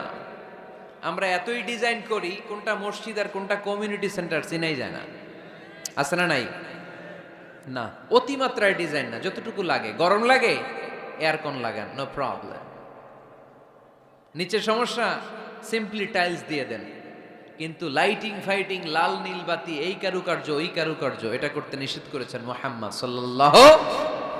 বিশেষ করে মসজিদের কেবলার দেয়ালে। কোন দেয়ালে? কেবলার দেয়ালে কোনো ঘড়ি থাকতে পারবে না, কোনো ক্যালেন্ডার থাকতে পারবে না, সব পিছনে। ইমাম সাহেব ঘড়ির টাইম দেখে নেবে। সামনে ক্যালেন্ডার থাকলে নামাজের সময় ক্যালেন্ডারের ভিতরে যে মাদ্রাসা মসজিদ, ওইখানে নজর পড়ার সম্ভাবনা আছে না নাই? বিভিন্ন জিনিস লেখা থাকে, নামাজও পড়ি, ওইটাও পড়ি, আছে না নাই? নামাজ পড়ে কয়টা বাজলো, ঘড়ির দিকে নজর পড়ার সম্ভাবনা আছে না নাই? এই জন্য কেবলার দেয়ালটা যদি সাদা মাঠা রাখা যায় সেটাই ভালো। আপনার নজর থাকবে সেজদার দিকে। ডানে একটা নজর দিলে আল্লাহ বলে ফিরে আয়, সেজদার দিকে তাকা। আরেক দিকে নজর দিলে আল্লাহ বলে ফিরে আয়, সেজদার দিকে তাকা। আবার যদি টাইলসের দিকে নজর দেন, আল্লাহ বলে ফিরে আয়, সেজদার দিকে তাকা। আবার যদি নজর দেন, আল্লাহ রেগে যেয়ে বলে লা হাজাত আলী ইলা সলাতিক, তোর এই নামাজের কোনো দরকার আমার নাই। যে আল্লাহ তাআলাকে খুশি করার জন্য সালাত পড়তে আসলাম, উনি যদি বলে তোর এই নামাজের দরকার আমার নাই, তো কার জন্য সালাত পড়লেন আপনি? এজন্য মসজিদের সামনের ওয়ালে যত কম ডিজাইন হওয়া যায়, ঘড়ি, ক্যালেন্ডার ইত্যাদি ফিত্যাদি, লেখাজোখা, এগুলো সামনে না, এগুলো পেছনে দিতে পারলে ভালো। ইভেন জায়নামাজের মধ্যেও কাবা ঘরের ডিজাইন আছে না নাই? এটা ইহুদিদের ষড়যন্ত্র। আমরা বোকা শোকা মুসলমান, ওরা সর্বপ্রথম জায়নামাজের মধ্যে কাবা ঘরের ডিজাইন দিছে। কোন ডিজাইন? আর আমরা মুসলমানরা মনের অজান্তে নিজের কাবারে নিজে লাথি মারি। কথা বলেন, কথা বলেন। এজন্য খবরদার, কোন মসজিদের ডিজাইনওয়ালা, কোন কাবা ঘরের নমুনাওয়ালা, মসজিদুল আকসার গম্বুজলা, মসজিদে নববীর কোন গম্বুজলা জায়নামাজ আমরা কিনবো না। আমরা না কিনলে ওদের ব্যবসা শেষ, ঠিক কিনা? ফ্রেশ জায়নামাজ কিনবেন। কি জায়নামাজ? ফ্রেশ। সিম্পলি ফুল হইতে পারে, সাদা হইলে আরো ভালো। ফ্রেশ কোন মসজিদ, বিশেষ করে কাবার ডিজাইনওয়ালা তো কিনাই যাবে না। ওইটার মধ্যে দাঁড়ায় আছে ইমাম সাহেব, আছে না নাই? মনে থাকবে, মনে থাকবে। এই জন্য বিশ্বনবী বললেন, মসজিদ নির্মাণ করো, মসজিদের সাথে হৃদয়টারে ঝুলিয়ে রাখো। কিয়ামতের দিন এই মসজিদের ওসিলায় জান্নাতের বাড়ি বানায়া দিবে কে? আবার বিশ্বনবী বললেন, লা তুসাদ্দুর রিহাল ইল্লা ইলা সালাসাতি মাসাজিদা। এই দুনিয়ার বুকে 3টা মসজিদের দিকে শুধু বিশেষ সওয়াবের উদ্দেশ্যে ভ্রমণ করা যায়। এই 3টা মসজিদ ছাড়া বিশেষ সওয়াবের উদ্দেশ্যে পৃথিবীর কোনো মসজিদে ভ্রমণ করা যাবে। আপনি ডিজাইন দেখতে যাইতে পারবেন। এই যে বললেন যে কি একটা হইছে 200 কত গম্বুজ? 201 গম্বুজ সুন্দর একটা বানাইছে, দেখতে যাই, যাওয়া যাবে। নামাজ পড়তে মনে চায় ওইটাই যাওয়া যাবে, কিন্তু ওইখানে বেশি সওয়াব হবে, এই নিয়তে যাওয়া যাবে? You cannot say it any journey expecting special virtue except 3 mosque, the mosque of Haram, the mosque an-Nabawi, the Masjidul Aqsa. ঠিক কি না? এই 3টা মসজিদ ছাড়া বিশেষ সওয়াবের নিয়তে পৃথিবীর কোনো মসজিদে ভ্রমণ করা যায় না, তবে দেখতে যাওয়া যায়। এটার আর্কিটেকচারাল ডিজাইন দেখার জন্য, এটার ক্যালিওগ্রাফিক্যাল ডিজাইন, এটার ইকোসিস্টেম, এটা কেমন করে করেছে, কতটুকু জায়গা, ডিজাইনটা কেমন, এটা দেখার জন্য যেতে পারবেন। কিন্তু এই 201 গম্বুজে নামাজ পড়লে সওয়াব 3 গুণ হবে, এরকম ধারণা করা যাবে? বাইতুল মুকাররমে পড়লে এত গুণ সওয়াব, এই ধারণা করা যাবে? এই যে চলে আসছে 201 গম্বুজ। আমি দেখতেছি, আপনারা পাবেন না দেখতে। আগে দেখে ফেলছেন? মাশাআল্লাহ, মাশাআল্লাহ, সুন্দর। আরো কিছু পরামর্শ দিবে, এগুলো শেষে দিচ্ছি আমি। কষ্ট হইতেছে আপনাদের? জিমায় পড়তেছেন? আরো কয়েক মিনিট শুনবেন। 3টা মসজিদে নিয়ত করে যাওয়া যায়। 1 নম্বরে মসজিদে হারাম, 1 নম্বরে কি? ইন্না আউওয়ালা বাইতিন উদিআ লিন-নাসি লাল্লাযী বিবাক্কাতা মুবারাকা। সর্বপ্রথম যেই ঘরটা আল্লাহ তাআলা জমিনের মধ্যে স্থাপন করলেন, ওই ঘরটা হলো মসজিদুল হারামের মাঝখানের কাবা ঘর। এই ঘরটা অবস্থিত যেই শহরের মধ্যে, শহরের নাম বাক্কা, এখনকার নাম মক্কা। সুবহানাল্লাহ পড়েন। মক্কার আগের নাম বাক্কা। কোরআনে বাক্কার কথা আছে, এবং হজ উমরা করতে গেলে দেখবেন যে অনেক হোটেল আছে, হোটেলের নাম ফুন্দুক বাক্কা। ফুন্দুক বাক্কা মানে বাক্কা হোটেল। মক্কার আগের নাম কি? বাক্কা। এখান থেকেই বিষ্ণু ঈসা ইসলাম ইসরা শুরু করেছেন। মেরাজের আগের ধাপ নাম ইসরা। এই মসজিদে 1 রাকাত নামাজ পড়লে 1 লক্ষ রাকাতের সওয়াব দেয় কে? সুবহানাল্লাহ কইতে পারলেন না? পৃথিবীর আর কোন মসজিদে 1 রাকাত পড়লে 1 লক্ষ রাকাতের সওয়াব হয়? আপনাদের 201 গম্বুজে পড়লে, বাইতুল মুকাররম, পৃথিবীর কোন মসজিদে পড়লে হবে? শুধুমাত্র কেবলমাত্র মসজিদুল হারামে 1 রাকাত সালাত পড়লে 1 লক্ষ রাকাতের সওয়াব আমলনামায় দিবে কে? এজন্য আল্লাহ বললেন, ওখানে যাও, হাইসুমা তুয়াল্লু ফাওয়াল্লু উজুহাকুম শাতরা। যেখানে যাইবা, দুনিয়ার যেখানেই থাকো না কেন, কাবা ঘরের দিকে হয়ে নামাজ পড়াকে আবশ্যক করেছে কে? পৃথিবীর যেখানেই যান, কোন দিকে হয়ে নামাজ পড়বেন? কাবা, টু দ্য ডাইরেকশন অফ কিবলা। আপনি অবাক হবেন, অস্ট্রেলিয়ায় একটা শহর আছে সিডনি। এই সিডনি শহরে একটা জঙ্গল আছে। এই জঙ্গলে একটা গাছ আছে, যে গাছটা মানুষের মতো রুকু করে আছে, টু দ্য ডাইরেকশন অফ কিবলা, তাও কিবলামুখী হয়ে। পত্রিকার কাটিং দেখেছেন না আপনারা? অনেক ক্যালেন্ডারেও আছে। গাছ, ইউটিউবে দেখেছেন, গাছ রুকু করে আছে, টু দ্য ডাইরেকশন অফ কিবলা, কিবলামুখী হয়ে, মানুষের মতো। সুবহানাল্লাহ পড়ে। তাহলে এই মসজিদ এমন মসজিদ, এই মসজিদে 1 রাকাত সালাত পড়লে 1 লক্ষ রাকাতের সওয়াব হয়ে যায়। এই মসজিদ এমন মসজিদ, যেই মসজিদের মাঝখানে একটা ঘর আছে, ঘরটার নাম বাইতুল্লাহ। প্রতিনিয়ত এই ঘরের উপর 120টা রহমত নাজিল করে কে? সিত্তুন আলিত তাইফিন, 60টা রহমত নাজিল হয় যারা কাবা ঘরের চারদিকে তাওয়াফ করতে থাকে। আরবাঈন আলিল মুসাল্লিন, 40টা রহমত নাজিল হয় যারা কাবা ঘরের চারদিকে নামাজ পড়তে থাকে। 20 আলিন নাযিরিন ইলাল কাবা, বাকি 20টা সওয়াব নাজিল হয় যারা শুধু কাবা ঘরের দিকে তাকিয়ে থাকে। কাবা ঘরের দিকে তাকায় থাকলে সওয়াব। সুবহানাল্লাহ বললেন না? আন-নাযার ইলাল কাবা, 3 জিনিসের দিকে তাকালেই সওয়াব। কয় জিনিস? জোরে বলেন। 1 নাম্বার আন-নাযার ইলাল মুসহাফ, কোরআনের দিকে তাকালেই সওয়াব, পড়া লাগবে না, পড়লে তো সওয়াব আছে, তাকানো মাত্রই। 2 নাম্বার আন-নাযার ইলা ওয়াজহিল ওয়ালিদাইন, মা বাবার চেহারা, মা বাবার খেদমত করলে তো সওয়াব আছেই, টাকা দিলে তো সওয়াব আছেই, কিন্তু মা বাবার চেহারার নজরের দিকে যদি রহমতের নজরে একবার তাকান, একটা কবুল হজ করলে যেই সওয়াব, ওই সওয়াব আমল নামাই দিবে কে? মা বাবা এমন জিনিস আমরা চিনলাম না। আমরা পীর সাহেবের দরবারে লাউ নিয়ে যাই আর গান গাই, সাদের লাউ বানাইলো মোরে, আগা খাইলাম ডগা খাইলাম, খাইলাম না ডুগডুগি না। তো কই লাউ নিয়ে যান আপনি, কই হাদিয়া নিয়ে যান? আসল পীর সাহেব তো আপনার ঘরে। আপনার আব্বা সবচেয়ে বড় পীর সাহেব, আপনার আম্মা জান আপনার জন্য সবচেয়ে বড় পীর সাহেব।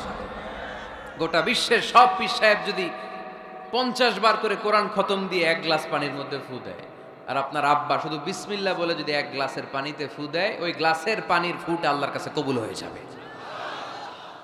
এজন্য বিশ্বনবী বলতেন, আল জান্নাতু তাহতা আকদামি উম্মাহাতিকুম, ও দুনিয়ার মানুষেরা শোনো, দুনিয়ার পুরুষ মানুষদের পায়ের নিচে থাকে জুতা, জুতার নিচে থাকে বালু আর মাটি, আর দুনিয়ার বুকে এক একটা মায়ের পায়ের নিচে থাকে তার সন্তানদের জান্নাত।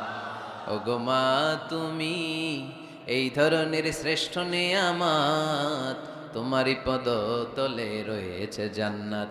ওগো মা তুমি এই ধরনের শ্রেষ্ঠ নেয়ামত, তোমারই পদ তলে রয়েছে জান্নাত। সুবহানাল্লাহ পড়েন। কি মা? এ মারে আমরা চিনি না। লাউ কাতাআতা জিলদাক, তোমার গায়ের চামড়া কেটেও যদি মাকে জুতো বানিয়ে দাও, ওই যে ছোটবেলায় দুধ খাইছিলা, 1 ঢোক দুধের শোধ আদায় হবে না। 1 ঢোক দুধের শোধ আদায় হবে না। ওই মা। 3 বার বললেন আল্লাহ রাসূল এই মায়ের কথা। কয়বার? আল্লাহ হাবিব বললেন মা মা মা, তারপরে মা কয়বার? বাবা কয়বার? তার মানে ইসলাম মাকে দিয়েছে স্বর্ণ পদক, ইসলাম মাকে দিয়েছে রৌপ্য পদক, ইসলাম মাকে দিয়েছে ব্রোঞ্জ পদক, বাবাকে দিয়েছে সান্ত্বনা পুরস্কার। ঠিক কিনা? 3 বার যদি মা হয়, 1 বার যদি বাবা হয়, তাহলে স্বর্ণ পদক কে? রৌপ্য পদক, ব্রোঞ্জ পদক, সান্ত্বনা পুরস্কার। সুবহানাল্লাহ কইতে বললেন না?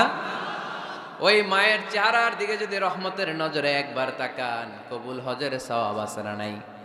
তাহলে 1 নাম্বার কোরআনের দিকে নজর করলে সওয়াব, 2 নাম্বার মা বাবার চেহারার দিকে নজর করলে সওয়াব, 3 নাম্বার আল্লাহর কাবা ঘরের গিলাফের দিকে যখন নজর করে তাকাবেন, 20টা রহমত নাজিল করবে কে? তাহলে শ্রেষ্ঠ মসজিদ মসজিদে হারাম, শ্রেষ্ঠ মসজিদ। 2 নাম্বার হচ্ছে মসজিদ নববী, নবীর মসজিদ, ওখানে 1 রাকাত পড়লে 1000 রাকাতের সওয়াব। আমার নবী শুয়ে আছে তার পাশে, পাশেই জান্নাতুল বাকিয়া, মাকবারাতুল বাকিয়া, এরপর আছে রওদা। বিশ্বনবীর কবর থেকে মিম্বার পর্যন্ত জান্নাত, রওদাতুম মিন রিয়াদিল জান্নাহ। এটা দুনিয়ার বুকে একটা জান্নাতের টুকরা, কোন সুবহানাল্লাহ। ওখানে নামাজ পড়ার জন্য খুব ধাক্কাধাক্কি হয়। পুরো মসজিদে নববীর কার্পেটের এক কালার, ওইটার কার্পেটের আরেক কালার। যারা হজ উমরা করেছেন দেখে এসেছেন, জায়গা পাওয়া যায় না, খুব ধাক্কাধাক্কি হয় ওই জায়গাটাতে সালাত পড়ার জন্য। এটা হচ্ছে দ্বিতীয় মসজিদ শ্রেষ্ঠত্বের দিক থেকে। তৃতীয় মসজিদ হচ্ছে মসজিদে আকসা, ফিলিস্তিনে। আহা, এই দুইটাতে যাওয়ার সুযোগ হইলো, ওইটাতে যাওয়ার সুযোগ নাই। ইসরায়েলি হায়নাদের দখলে। চিল্লা এখন ঠিক কিনা? আমরা আল্লাহর কাছে চাই আমরা মসজিদুল হারাম এই মসজিদ নববীতে যেমনে সালাত পড়তে পারি, বাইতুল মাকদাসে যেও যেন সালাত পড়তে পারে, আল্লাহ তুমি তৌফিক দাও। বাইতুল মাকদাসে 1 রাকাত পড়লে 250 রাকাতের সওয়াব, আরেক বর্ণনা এসেছে 500 রাকাতের সওয়াব। এই তিনটার পরে দুনিয়ার যত বড় মসজিদ হোক না কেন সবগুলোর সওয়াব সমান। সুবহানাল্লাহ পড়েন। তাহলে আমরা মসজিদ আবাদ করতে চাই, কি করতে চাই? এই মসজিদ হচ্ছে আমাদের মুসলমানদের সামাজিক ঐক্যের কেন্দ্রবিন্দু। সামাজিক ঐক্যের কেন্দ্রবিন্দু আমাদের মসজিদ, বুঝতে হবে। এটা খ্রিস্টানদের চার্চের মতো, এটা ইহুদিদের সিনাগগের মতো, এটা শিখদের গুরুদুয়ারার মতো গতানুগতিক কোনো ইবাদত গাহ বা উপাসনা কেন্দ্র নয়। এটা আমাদের ঐক্যের ভিত্তি। চিল্লায় বলেন ঠিক কি না? বিশ্বনবী মসজিদে নববী থেকে সব করেছেন। বিশ্বনবীর মসজিদে নববীটাই ছিল ক্যান্টনমেন্ট, সেনাবাহিনীর ক্যান্টনমেন্ট ছিল এটা। বিশ্বনবীর মসজিদে নববী ছিল গণভবন, আমার নবীর মসজিদে ছিল বঙ্গভবন। এইখানেই ছিল সুপ্রিম কোর্ট, হাইকোর্ট। এখানে বসেই বিশ্বনবী যুদ্ধের জন্য সেনা প্রেরণ করতেন। এখানে বসেই বিশ্বনবী বেকারদের কর্মসংস্থান করতেন। এখানে বসেই বিশ্বনবী বিধবা নারীদের জন্য ভাতার ব্যবস্থা করে দিতেন। এই মসজিদের মধ্যে বসেই বিশ্বনবী আহলে সুফার সাহাবীদেরকে হাদিসের শিক্ষা দিতেন। সুবহানাল্লাহ পড়েন। এজন্য মসজিদের নানামুখী ব্যবহার আছে। আমরা শুধু এটা ইবাদতের জন্য রাখছি, কিন্তু বিষ্ণু ঈসা ইসলাম এটাকে নানা কাজে লাগিয়েছেন। আমাদের মসজিদগুলোকে আমরা শুধুমাত্র জিকির আর সালাতের জন্য নির্ধারণ করেছি, কিন্তু বিষ্ণু ঈসা ইসলাম নানামুখী কাজ এই মসজিদের ভেতরে করেছেন। মসজিদে নববী বাচ্চাদের জন্য উন্মুক্ত ছিল, নারীদের জন্য উন্মুক্ত ছিল, হিজরাদের জন্য উন্মুক্ত ছিল। সুবহানাল্লাহ কইতে পারলেন না? হিজরা আছে এলাকায়, টাঙ্গাইলে দেখলে কি করেন? টিটকারি মারেন, হাসেন। আপনাকে মারে? হ্যাঁ, ওরাই মারে। কি টাকা দাবি করে না? এই দোষটা ওদের না, তো দোষটা তো আমাদের। ওদেরকে তৃতীয় লিঙ্গি হিসেবে স্বীকৃতি দিয়েও ওদের সব ধরনের সুযোগ সুবিধা গভর্নমেন্ট হয়তো এখনো দিয়ে সারতে পারে নাই। এটা গভর্নমেন্টের দায়িত্ব। এই বিশাল জনগোষ্ঠীকে গভর্নমেন্ট কি করবে? 2008 সালে ভোটাধিকার দেওয়া হয়েছিল, তারপরেও কোথাও এদের জন্য নাম নাই। একটা বাচ্চা যদি হিজরা হয়ে জন্মায়, মা বাবা তার পরিচয় কারো কাছে দিতে চায় না, লজ্জা। এর স্কুলে ভর্তি করাইলে স্কুলের ফর্মে আছে ছেলে বা মেয়ে, এটার কোন জায়গায় দিব? ছেলেতে না মেয়েতে? আহা, এজন্য এরাও সমাজে বিচ্ছিন্ন, আলাদা। এরা খুঁজতে থাকে, দেখি আমার মতো কে আছে, তখন এরা হিজরা পাড়ায় চলে যায়। যে একসাথে থাকে, একজনের নেতৃত্বে বরের গাড়ি আটকায়, আর কয় 5,000 টাকা দে, নাইলে তোর খবর আছে। আছে না নাই? নতুন বাচ্চা হইলে কাঁথা শুকাইতে দেখলে ওরা যে হামলা করে, বাচ্চারা নিয়ে খেলাধুলা শুরু করে। তো ওদেরকে তো আমরা কর্মসংস্থানের ব্যবস্থা করি নাই তো আমরা। পৃথিবীর বিভিন্ন দেশে সুপার শপে দেখবেন হিজরা। এটা খুবই ন্যাচারাল। আমারও একটা সন্তান হিজরা হইতে পারে না? আপনার একটা সন্তান, ছেলে মেয়ে কোনোটা না হইয়া হিজরা হইতে পারে না?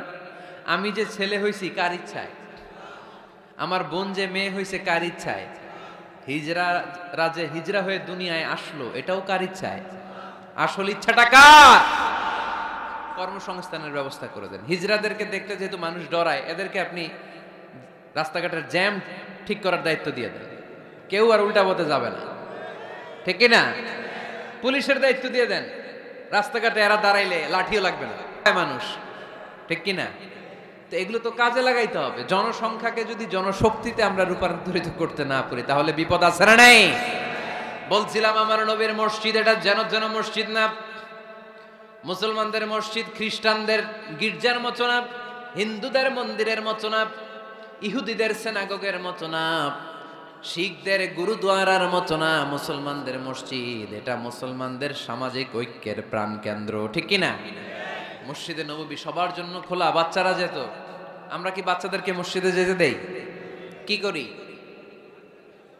ধমক দেই। বিশেষ করে মুরব্বী বাবারা ধমক দেয়, রেগে যায়। সব মুরব্বীরা না, সব মুরব্বীদেরকে আমি এক পাল্লায় মাপছি না। মুরব্বী বাজানেরা যারা আছেন, বাচ্চাদেরকে মসজিদ থেকে তাড়িয়ে দিয়েন না, ধমক দিয়েন না। আজকে যে ধমক দিয়ে তাড়ায় দিছেন, আর আসবে না, ঠিক কিনা? আর আসবে না। একবার যদি তিক্ত অভিজ্ঞতা নিয়ে একটা ছোট্ট সোনামণি মসজিদ থেকে বের হয়ে যায়, তারে আর কোনোদিন মসজিদমুখী করা যাবে না। আর ওরে যদি আপনি একটা চকলেট দেন, প্রত্যেকটা ইমাম সাহেবের উচিত মসজিদে চকলেট নিয়ে যাওয়া। বাচ্চা দেখলেই চকলেট দিতে হবে, ঠিক কিনা?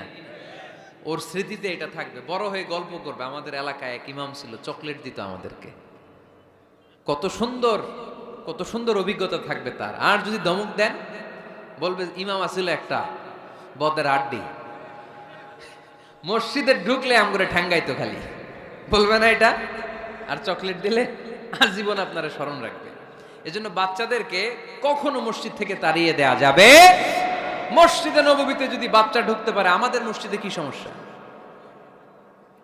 তুরস্ক একটা দেশ আছে, নাম শুনছেন?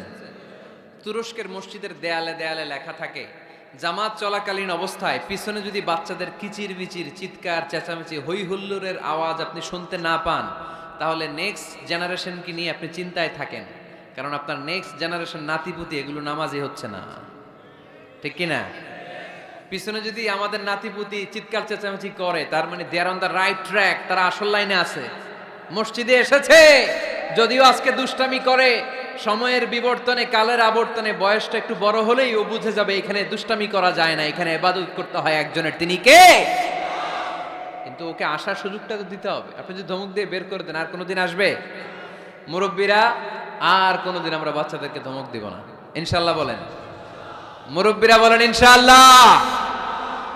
বিশ্বনবীর মসজিদে নববীতে প্রথমে দাঁড়াতো পুরুষ সাহাবারা, তারপরে দাঁড়াতো হিজড়ারা, তারপরে দাঁড়াতো ছোট্ট বাচ্চারা, একেবারে শেষ দিকে দাঁড়াতো নারীরা, ঠিক কিনা?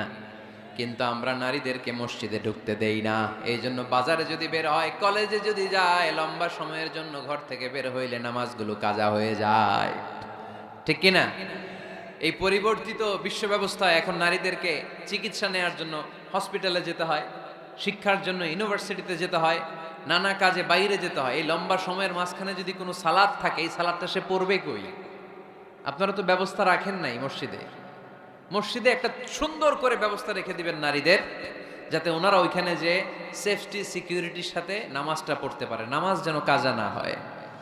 ও বুয়ুতুহুন্না খায়রুল লাহুন্না, যদিও নারীদের জন্য ঘরে নামাজ পড়লে বেশি সওয়াব, কিন্তু কখনো যদি কাজে বাইরে বের হয়ে যায়, নামাজের সময় যাতে নামাজ কাজা না হয়, এজন্য মসজিদের এক জায়গায় নারীদের জন্য জায়গা থাকার দরকার আছে না নাই? ইয়াং ছেলেরা মসজিদে যেতে চায় না, মসজিদ কেন্দ্রিক না, ক্রিকেট খেলা দেখতে যায়, আড্ডা মারতে যায়, ঘোরাফেরা করতে যায়, মসজিদে যায় না। কারণ মসজিদে তাদেরকে আকর্ষণ করার মতো অ্যাট্রাকটিভ কোনো অ্যাক্টিভিটিস আমরা মসজিদে রাখতে পারি নাই। ওদের তো একটা কাজ লাগবে। ইয়াংরা টিম ওয়ার্ক পছন্দ করে। কি করে? টিম ওয়ার্ক, একসাথে গ্রুপ মিলে একটা গ্যাং তৈরি করে কাজ করতে ওরা পছন্দ করে, ঠিক কিনা? তো এটা সুযোগ তো ওদেরকে করে দিতে হবে। মসজিদ হবে আমাদের সামাজিক ঐক্যের কেন্দ্রবিন্দু। যুবকদের জন্য অনেক অ্যাক্টিভিটিস এই মসজিদের মধ্যে রাখতে হবে, তাহলে তারা মসজিদমুখী হবে। চিল্লায় বলেন ঠিক কিনা? প্রতিটা মসজিদ এমন ভাবে তৈরি করা উচিত যাতে করে ছোট বাচ্চারা মসজিদে আসে। একটা কিড জোন থাকবে, কিড জোন। আমি মালয়েশিয়া সহ পৃথিবীর অনেক জায়গায় অনেক বড় বড় মসজিদে কিড জোন দেখেছি, মানে বাচ্চাদের খেলার জায়গা। মসজিদের বারান্দায় বাচ্চাদের খেলার জায়গা, বাচ্চারা ওখানে খেলাধুলা করতেছে, মায়েরা নামাজ পড়তেছে, ছেলেরা নামাজ পড়তেছে। বাচ্চারা এই নামাজের দৃশ্য দেখতে দেখতে একদিন নিজেই ওযু করে নিজেই নামাজ শুরু করে দিচ্ছে। দেখবেন ছোট্ট বাচ্চাটা, আমরা যখন নামাজে দাঁড়াই, আমার মেয়েও দাঁড়ায় আমার পাশে, ছোট্ট মেয়েটাও কিচ্ছু পারে না, আমি যখন সূরা পড়ি ও মুখ নাড়ায়, এরকম মুখ নাড়াইতেছে, কি যে পড়ে ও নিজেও জানে না, কিন্তু আব্বু নাড়াইতেছে মুখ, আমিও নাড়াবো। আমি রুকুতে যাই, সেও রুকুতে যায়। সুবহানাল্লাহ কইবেন না? বাচ্চারা তো দেখে দেখে শিখে। মসজিদে নিয়ে যেতে হবে। কিড জোন, কি বলে জায়গাটারে? কিড মানে বাচ্চা, তাই না? বাচ্চাদের একটা জোন থাকবে, ওখানে বেলুন থাকবে, ওখানে খেলনা থাকবে, ওখানে যে বাচ্চারা খেলবে। আরে বাচ্চারা চিৎকার চেঁচামেচি করবে না তো 80 বছরের বুড়ার চিল্লাবে নাকি? বাচ্চারাই তো চিৎকার করবে, ওরা গ্লাস ভাঙবে, লাফালাফি করবে, দুষ্টামি করবে, ওরাই তো চিল্লাবে। বাচ্চারা লাফালাফি না করে 70 বছরের এক মুরব্বী যদি লাফায়, শুনেই হাসতেছেন আপনারা। তার মানে মুরব্বীরা তো এটা করবে না, করবে বাচ্চারা। বাচ্চাদের কাজ বাচ্চাদেরকে করতে দেন, ওদেরকে বুঝাবেন যে আব্বু এটা ইবাদত গাহ, এখানে দুষ্টামি করতে হয় না, এখানে ইবাদত করতে হয়, আল্লাহর কাছে চাইতে হয়। দেখতে দেখতে আস্তে আস্তে ও শিখে যাবে, ঠিক কিনা? এজন্য আমরা মসজিদ নির্মাণ করতে চাই যেখানে আমরা সবাই একত্রিত হব। রাজি আছেন? এবার আপনাদেরকে বলছিলাম যে শেষে দুইটা মজার জিনিস আছে, এই দুইটা মজার জিনিস দিয়ে আজকের আলোচনা শেষ করব। এক হচ্ছে একটা এরকম চমৎকার মসজিদের মাস্টার প্ল্যান দিব আজকে আপনাদেরকে, কিভাবে এই মসজিদটা করতে হয়। আমি চাই 64টা জেলায় এরকম 64টা মসজিদ হোক। রাজি আছেন তো? শুনবেন? আলোচনা কি চলবে? তাহলে আর কয়েক মিনিটে আমরা মাস্টার প্ল্যানটা শুনবো, আর কি কি অ্যাক্টিভিটিস মসজিদে রাখবো এটা আমরা শুনবো ইনশাল্লাহ। পড়েন। একটা প্রাণবন্ত মসজিদের অবকাঠামো, একটা প্রাণবন্ত মসজিদ যদি আমরা গড়তে চাই কি কি লাগবে? নাম্বার 1, যোগ্য ইমাম লাগবে। কি লাগবে? ইমাম। অনেক বড় দায়িত্ব। সমাজে কি চলছে, কি ক্রাইসিস, এই ক্রাইসিস, এই সংকট থেকে উত্তরণের উপায় কি? ইমাম খতিব যদি আমাদেরকে এটা অ্যাড্রেসই করতে না পারে, ওই ইমাম দিয়ে আমরা কি করব? কথা কানাকে? আমি নামাজ পড়াইতে পারি না, ক্যামেরাম্যান পারে না, সভাপতি সাহেব পারে না, তো ইমাম লাগবে কেন আমাদের? আমরাই তো আমাকে নামাজ পড়তে পারি। ইমাম মানে তো নেতা। He lead the way, he lead the way. নেতা কারে বলে? Who knows the way, who goes the way, who shows the way, he is the leader. ঠিক কি না? নেতা কারে কয়? Who knows the way, who goes the way, who shows the way. যে পথ চিনে, যে পথে যেতে পারে, অন্যরে নিয়ে আগাইতে পারে, সে নেতা। তাহলে ইমামের দায়িত্ব, খতিবের দায়িত্ব প্রতি শুক্রবারে গড় পড়তা আলোচনার দরকার নাই।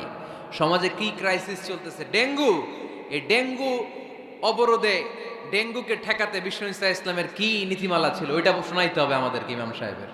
ঠিক কিনা? প্রচন্ড শীতের প্রকোপে কাঁপছে পুরো বাংলাদেশ, শীতকালে বিশ্বনবী কি আমল করছে ওইটা শোনাইতে হবে এখন আমাদেরকে। কথা কয় না? এখন চলতেছে শীত, আপনি খিজির আলাইহিস সালামের গল্প শোনাইতেছেন, হবে? ওই ইমাম খতিবের আমাদের দরকার নাই। কথা কি মাথায় ঢুকতেছে? কারেন্ট ওয়ার্ল্ডে কি চলে, কারেন্ট অ্যাফেয়ার্স কি চলে, ওইটার আলোকে ইসলামের সমাধান কি, ইমাম যদি ওইটা শোনাইতে পারে, হি ইজ আওয়ার ইমাম, হি ইজ আওয়ার খতিব। আওয়ার খতিব should be this qualified personality. এরকম লোক হইতে হবে। তাহলে একটা প্রাণবন্ত মসজিদের যে অবকাঠামো, আপনাদেরকে আজকে মাস্টার প্ল্যানটা দেই। নাম্বার 1, একজন যোগ্য ইমাম, যোগ্য খতিবের দরকার, যাদের বেতন হবে কমসে কম 1 লাখ টাকা। কত? হুজুর এইবার আর আমরা নাই, অহন আমি নাই, অহন আমনে থাকেন। দিবেন না? দিবেন না? ওইরকম ইমাম পাওয়া গেলে দেওয়া যাবে না? যাবে।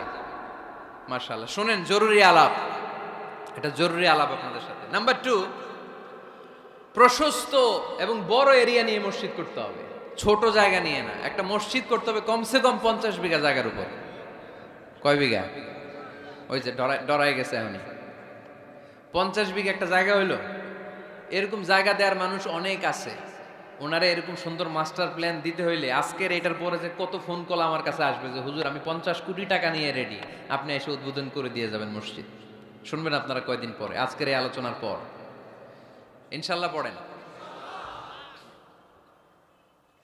অনেক বড় প্রশস্ত এরিয়া নিয়ে আপনার মসজিদ করতে হবে। ঢাকার মসজিদগুলো দেখছেন চিপা গলি, এটা যে মসজিদ বোঝাই যায় না। আরে মসজিদের শান শৌকত আর ইমেজ দেখে বিধর্মী ভাইয়েরা মুসলমান হওয়ার জন্য পাগল হয়ে যাবে, মসজিদে ঢুকার জন্য পাগল হয়ে যাবে। কি সুন্দর মসজিদ তোমাদের, কত চমৎকার, ফ্যান্টাস্টিক, মার্ভেলাস মসজিদ তোমাদের। দেখতে যাব আমরা, দেখতে যায়ও। মালয়েশিয়াতে 4টা বড় মসজিদ আছে, 2টা পুত্রাজায়াতে। একটার নাম স্টিল মস্ক, মিজান তুয়াঙ্কু জাইনুল আবেদিন মস্ক, বিশাল মসজিদ। আরেকটা আছে পুত্রা মস্ক, মাহাথির মোহাম্মদ ওখানে সালাত পড়ে, ডক্টর জাকির নায়েক সালাত পড়ে, আমি যাই মাঝে মাঝে ওই মসজিদে। এরপর মসজিদ বিলায়া আছে একটা, বিলায়া পেরসেকতুয়ান ফেডারেল টেরিটরি মস্ক, আল্লাহু আকবার, তুরস্কের ব্লু মস্কের আদলে করা। আরেকটা আছে মালয়েশিয়ার জাতীয় মসজিদ নেগারা, মসজিদ নেগারা বলে এটাকে, জাতীয় মসজিদ। এত সুন্দর মসজিদ, বিশাল এরিয়া নিয়ে। মসজিদ কোনো ছোট জায়গায় হবে না, বিশাল এরিয়া নিয়ে। 5 জায়গা নামাজের জন্য আলাদা ছোট্ট মসজিদ জায়গা হতে পারে, কিন্তু জামে মসজিদ হলে ওটা ছোট বানাইলে চলবে? এটা যদি আমাদের সামাজিক ঐক্যের কেন্দ্রবিন্দু হয়, এটা তো অনেক বড় গ্যাদারিং এর জায়গা থাকতে হবে, ঠিক কি না? বিশাল এরিয়া নিয়ে মসজিদ হইতে হবে। 2 নাম্বার, পর্যাপ্ত পার্কিং ব্যবস্থা থাকতে হবে মসজিদে। একমত না দ্বিমত? এইখানে যদি আপনি জগৎ বিখ্যাত আলেম রাখেন, খতিব রাখেন, যিনি প্রতি সপ্তাহে কি ঘটে বাংলাদেশে ওইটারে কোরআন হাদিসের আলোকে ব্যাখ্যা করে, তো ওনার কথা শোনার জন্য এরকম লাখ লাখ লোক জড়ো হবে না? এরা এদের প্রাইভেট কার নিয়ে আসবে, অনেক এলিট লোকেরা প্রাইভেট কার নিয়ে আসবে ওনার খুতবা শোনার জন্য। অনেকে নিজের হুন্ডা চালায় আসবে, সাইকেল নিয়ে আসবে। তো এগুলো রাখবে কোথায়? রাস্তায় জ্যাম বাজাবেন নাকি? না, বিশাল পার্কিং লট থাকবে। ওই পার্কিং লটে প্রত্যেকের পার্কিং এর ব্যবস্থা থাকবে। প্রয়োজনে এই পার্কিং এর মধ্য দিয়ে আইডিয়া জেনারেটিং একটা সিস্টেম আপনি করতে পারেন, যে গাড়ি পার্ক করলে 20 টাকা, হুন্ডা পার্ক করলে 10 টাকা। এক জায়গায় আমার মাহফিলে শুধু পার্কিং দিয়ে কামাইছে 7 লক্ষ টাকা। সুবহানাল্লাহ নাই? This is called idea. বর্তমান পৃথিবীতে আইডিয়ার বড় দাম। পার্কিং লট রাখতে হবে, বিশাল বড় পার্কিং লট। মসজিদ ছোট জায়গায় হবে না, অনেক বড় জায়গায় খোলামেলা ভেন্টিলেশন সিস্টেম থাকতে হবে। এরপরে মনোরম ওয়াশ এরিয়া লাগবে, ওয়াশ এরিয়া যেখানে সুন্দর অজু করা যায়, গোসল করা যায়। আমাদের বাংলাদেশের মসজিদের টয়লেটে ঢোকা যায়, দুর্গন্ধ কারে কয়? বদনার মধ্যে হাত দেওয়া যায় না, টিস্যু নাই। আমাদের মসজিদগুলোর টয়লেটের দিকে খেয়াল করছেন? কেন হিন্দুরা মুসলমান হবে? কেন কেন আসবে? দুর্গন্ধের জায়গায় আসবে কেন? আমি তো যেতে পারি না বাংলাদেশের কোনো মসজিদের টয়লেট, আমি ঢুকতে পারি না। তো বদনাটা ধরা যায় না, তেলাপোকা, মাকড়সার বাসা, টিকটিকি কান্দের উপর এসে পড়ে। আছে না নাই? 6 মাসও পরিষ্কার করে না একবার। আপনি মালয়েশিয়ার মসজিদগুলো যদি দেখেন, মসজিদে টয়লেটে ঢুকলে আপনার ঘুম চলে আসবে, 5 স্টার হোটেলের মতো। এত সুন্দর লুকিং গ্লাস, এত সুন্দর wash area, liquid soup, towel. অজু করে মসজিদে ঢুকলেই পরানটা জুড়ায় যায়। তাহলে সুন্দর ওয়াশ এরিয়া লাগবে, কি বলেন? লাগবে না? লাগবে। এরপরে মসজিদের বাইরে ফুলের বাগান লাগবে। কি লাগবে? ইকো ফ্রেন্ডলি মস্ক বলে এটাকে, ইকো ফ্রেন্ডলি, পরিবেশ বান্ধব মসজিদ। মুসল্লিরা যখন ঢুকবে ফুলের গন্ধের সৌরভে এমনি তো মন মাতোয়ারা। সুবহানাল্লাহ করতে পারলেন না? আপনাদের কথাগুলো বুঝতে কষ্ট হচ্ছে মনে হয় না? বুঝতেছেন সবাই? ফুলের বাগান লাগবে মসজিদের চারদিকে, ফুলের বাগান, পাতাবাহার, ফুলের গাছ, সুগন্ধে মসজিদ থাকবে আমোদ। এরপরে মসজিদে বিশুদ্ধ পানি খাওয়ার ব্যবস্থা থাকতে হবে, ফর ফ্রি। ফিল্টার দিয়ে বিভিন্ন জায়গায় পানির ব্যবস্থা। আল্লাহর বান্দারা নামাজ পড়তে আসে, পানি খাওয়ার জায়গাটাও নাই। এরকম মসজিদও আছে না নাই?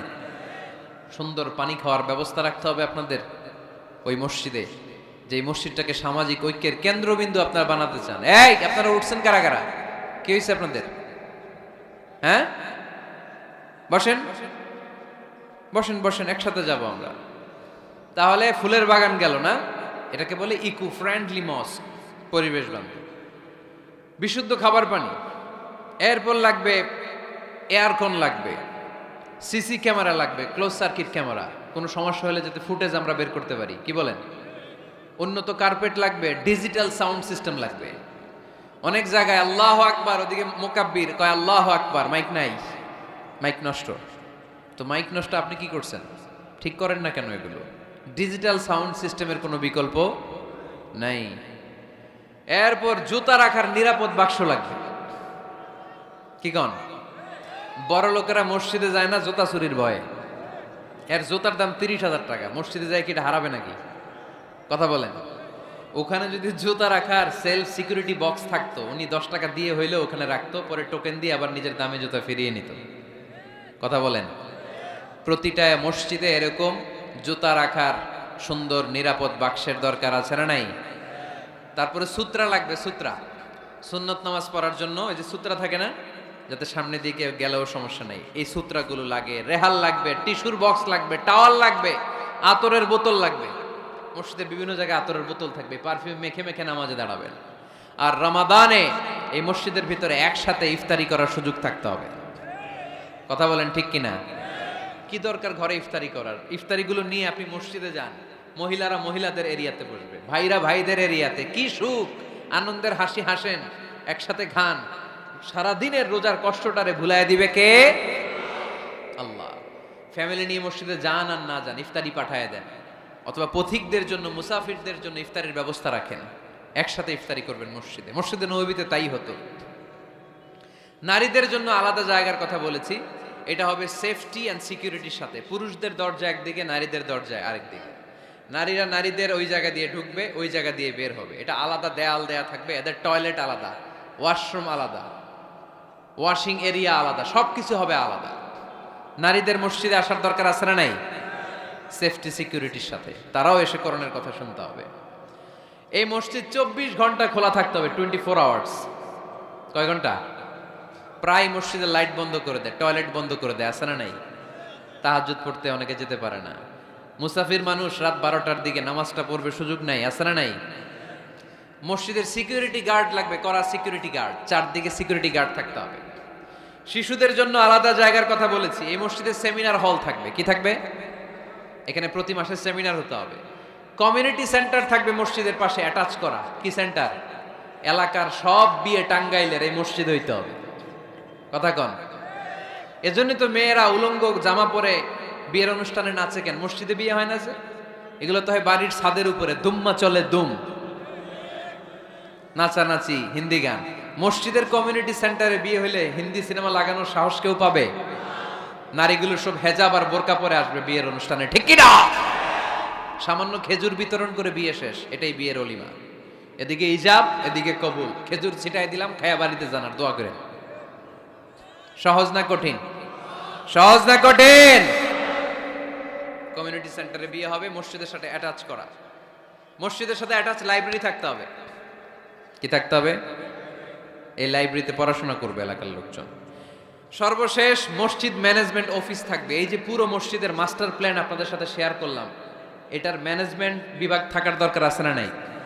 এই ম্যানেজমেন্ট অফিস থাকতে হবে। এরকম মসজিদ বাংলাদেশে হোক, আমরা চাই কি চাই না? আর বাকি ব্যবসায়ীরা, বিজনেস ম্যাগনেট, সিআইপি যারা আছে আপনাদের এলাকায় আপনারা করবেন। যে কোনো সিআইপি, ভিআইপি, এমপি, মন্ত্রী আমার সাথে যোগাযোগ করতে পারেন। আমি আপনাদেরকে ইন ডিটেইলড এই মাস্টার প্ল্যান দিব।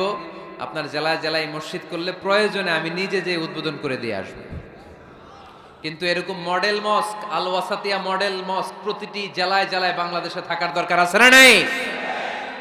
শুধু নামাজের জায়গা বানায় রাখছি আমরা। কত কিছু করা যায়, কত নানামুখী কার্যক্রম আছে মসজিদের। এই মসজিদে তালিমুল কোরআনের প্রজেক্ট থাকবে, কোরআন শিক্ষার আসর, শিশুদের, মহিলাদের, বয়স্কদের দরকার আছে না নাই? আজীবন নামাজ পড়ি নাই, বুঝি নাই, ওয়াজগুলো শুনে এখন নতুন করে অনেকের হুঁশ ফিরতেছে, হুজুর কি করব, বয়স তো 50, নামাজের নিয়ম জানি না, কোরআন পড়তে পারি না। তাদের জন্য, বয়স্কদের জন্য কোরআন শিক্ষার আসর, শিশুদের জন্য কোরআন শিক্ষার আসর। তাহফিজুল কোরআন প্রজেক্ট থাকবে মসজিদে, তাহফিজুল কোরআন project, full time part time. 30 পারার হাফেজ, 5 পারার হাফেজ, 7 পারার হাফেজ, সমস্যা নাই। আমাদের দেশে মনে করে এক বাবার 5 ছেলে, একটারে হেফজোখানায় দিছে, তুই 30 পারাই করবি, আর বাকি 4 পোলা ওগর ইংলিশ মিডিয়ামে দিছে, তোকে কোনো দায় দায়িত্ব নাই, তোরা খালি দুম্মা চলে দুম। আছে না নাই? এটা একটা ভুয়া আইডিয়া। একজনে 30 পারা মুখস্থ করবে, বাকি ছেলেগুলা করবে না, না এটা না। যে যতটুকু পারে। আরব দেশে, মিশরে আমি পড়াশোনা করেছি 5 বছর। আমি মিশরের ড্রাইভারদের সাথে দেখলে জিজ্ঞেস করতাম, হাবিবি আমেলে হাফিজতে কাম গুজ মিনাল কোরআন, কোরআনের কয় পারা মুখস্থ পারো? বলে মালিশ বা আশরাতা আগজা বাস। সরি, আমি আসলে বেশি মুখস্থ করতে পারি নাই, 10 পারা করছি। ড্রাইভার, সুবহানাল্লাহ নাই? মিশরের এমন কোনো লোক নাই যারা 5 পারা 10 পারা কোরআনের হাফেজ না। তার মানে কোরআনের হাফেজ পার্ট টাইমও হওয়া যায়। ইংলিশ মিডিয়ামে পড়বে আপনার ছেলে, বিকেলবেলা পার্ট টাইম তাহফিজে এসে ও কোরআন হেফজ করবে। এরকম ছেলের দরকার আছে না নাই? ইংলিশেও কথা বলবে, কোরআনের ব্যাখ্যাও করে দিবে, চিল্লায় বলো ঠিক কি না? তালিমুল কোরআন প্রজেক্ট, তাহফিজুল কোরআন প্রজেক্ট। সাপ্তাহিক প্রশ্নোত্তর পর্ব থাকবে আপনাদের এই মডেল মস্কে। জীবন ঘনিষ্ঠ কত প্রশ্ন বোনদের থাকে আমাদের কাছে করে, এই প্রতিটা জেলার মসজিদ থেকে এগুলোর ফতোয়া দেওয়া হবে, ঠিক কিনা? মাসিক ধারাবাহিক তাফসির প্রোগ্রাম চলবে মসজিদে। তাফসির প্রোগ্রামে আজকে কি বইলা গেছে সারা বছর আর খেয়াল থাকে না, কিন্তু প্রতি মাসে যদি এই জামে মসজিদে বিশ্বভিত্তিক তাফসির হয়, তাহলে ফিডব্যাক নেওয়ার সুযোগ আছে না নাই? কথা কি বুঝতে পারতেছেন আপনারা? মসজিদের উদ্যোগে যুবকদের জন্য অনেক অ্যাক্টিভিটিস দরকার। নাম্বার 1, খেলাধুলা। মসজিদের পাশেই প্লে গ্রাউন্ডে খেলাধুলার আয়োজন করতে হবে। কথা কি শুনতেছেন? আল্লাহর হাবিব নিজে মসজিদে নববীর পাশে খেলাধুলার আয়োজন করেছেন। সুবহানাল্লাহ নাই? সেই বুখারীর হাদিস, ঈদের দিন মসজিদে নববীর পাশে বনু আরফিদা গোত্রের লোকেরা তীর তীর দিয়ে খেলা শুরু করলো। বিশ্বনবী দেখতে আরম্ভ করলো। আম্মাজান আয়েশা বায়না ধরলেন, আমিও দেখবো। বিষ্ণু ইসা ইসলাম আম্মাজানকে কাঁধে তুলে পর্দা সরাইয়া দেখাইতে লাগলেন। আর খেলা দেখতে দেখতে বিষ্ণু ইসা ইসলাম নিজেই আনন্দিত হয়ে গেলেন। আমরা অনেক সময় হয় না, গোল দেওয়ার আগে আমরাই নড়ে চড়ে উঠি, এইভাবে গোল করে উঠি, এইভাবে এইভাবে গোল গোল গোল গোল গোল গোল, লাফায় না এরকম। আল্লাহ রাসূল সাল্লাল্লাহু আলাইহি সাল্লাম খেলা দেখতে দেখতে নিজেই উত্তেজিত হয়ে গেলেন এবং যারা খেলছিল তাদেরকে বললেন, এই বানি আরফিদা, এইভাবে এইভাবে মারো, তীর এইভাবে ধরো। সুবহানাল্লাহ পড়েন। তো মসজিদের পাশে যদি খেলার ব্যবস্থা থাকে, বিকেল বেলা খেলার পরে ওরা কি মসজিদে ঢুকবে না? অ্যাক্টিভিটিস নাই, এজন্য খেলার পরে চলে যায়, দুম্মা চলে দুম, মসজিদের সাথে সম্পর্ক নাই। যুবকদের জন্য 2 নাম্বার প্রজেক্ট, মসজিদ থেকে শিক্ষা সফর হবে, স্টাডি ট্যুর। কি হবে? কুল সিরু ফিল আরদ ফানদুরু কাইফা কানা আকিবাতুল মুকাদ্দিবিন। এই মসজিদের উদ্যোগে আপনাদের এই টাঙ্গাইলের ভাওয়াল এলাকা আছে না, কি সুন্দর সুন্দর কত কিছু দেখার সুযোগ আছে, ওখানে যাবেন, কক্সবাজার নিয়ে যাবেন। এটা মসজিদের উদ্যোগে প্রজেক্ট নিতে হবে। Number 3, leadership campaign. কি করে নেতৃত্ব তৈরি করতে হয়। আজকের শিশু আগামী দিনের ভবিষ্যৎ, আজকের যুবকরাই আগামীর বাংলাদেশ, ঠিক কিনা? কি করে লিডারশিপ কোয়ালিটি গ্রো করতে হয়, এই ক্যাম্পেইনে শেখানো হবে। সর্বশেষ যুবকদের জন্য যে ইভেন্ট থাকবে এই মসজিদে, ইতিকাফ ইভেন্ট। কি ইভেন্ট? আপনাদের এলাকায় যুবকরা ইতিকাফে বসে? কারা বসে? মুরব্বীরা। তাও অনেক জায়গায় মুরব্বীও খুঁজে পাওয়া যায় না, তো ওনারা টাকা দিয়ে ভাড়া কইরা ইতিকাফে আনতে হয়। নাউজুবিল্লাহ পড়বেন না? ইতিকাফের মতো এত বড় গুরুত্বপূর্ণ ইভেন্ট, এটা মুরব্বীরা করে, তাও টাকা দিয়ে ভাড়া করে আনতে হয়। আল্লাহু আকবার। মালয়েশিয়াতে সব যুবকরা ইতিকাফ করে, মিশরে সব যুবকরা ইতিকাফ করে। আরে ইতিকাফ মুরব্বীদের ইভেন্ট নয়, এটা তাগড়া জুয়ান যুবক ছেলেদের ইভেন্ট। চিল্লায় বলো ঠিক কিনা? ওইরকম